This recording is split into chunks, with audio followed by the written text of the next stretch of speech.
বিপদ পড়লে যে মানুষ চিনা যায় একটা আমি এখন বুঝবাইরাম হারে হারে।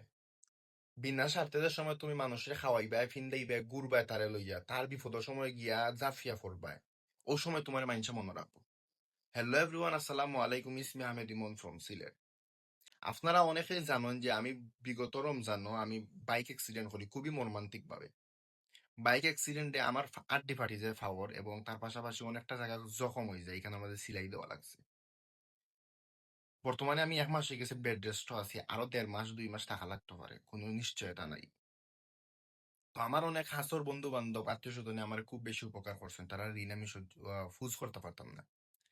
আর কিছু বন্ধু বান্ধব আর আত্মীয় স্বজন আমার যে উপকার করছেন এটা আমি সহ্য করতে পারছি না, যার কারণে এই ভিডিওটা করলাম।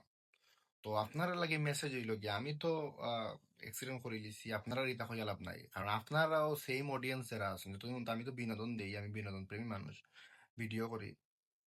তো আপনারাও আমার ততদিন মনে রাখছেন, এখন হয়তো বা বলে দিচ্ছেন যে ইমন ভাই তো আর ভিডিও ছাড় না।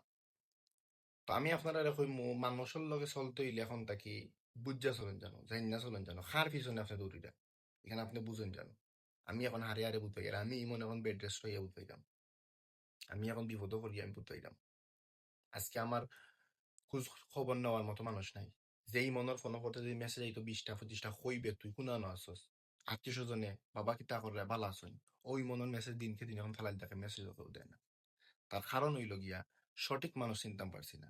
আর প্রত্যেকটা বুলতনে এক একটা শিক্ষা নেওয়া লাগে, যে শিক্ষাটা সারা জীবন যে তোমার সালাই থেকে হেল্প হইবে।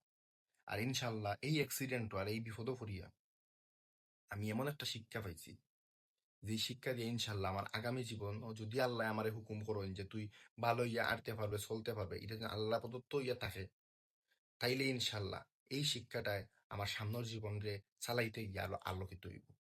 আপনারা সকলে আমার লাগে দোয়া করবা। আর ভিডিওটা আমি শরীর টেক করে করছি না, আমার মনের কিছু কষ্ট আছে, ওটা আপনারা সামনে তুলে ধরছি। সকল ভালো থাকবা, সুস্থ থাকবা, আসসালামু আলাইকুম।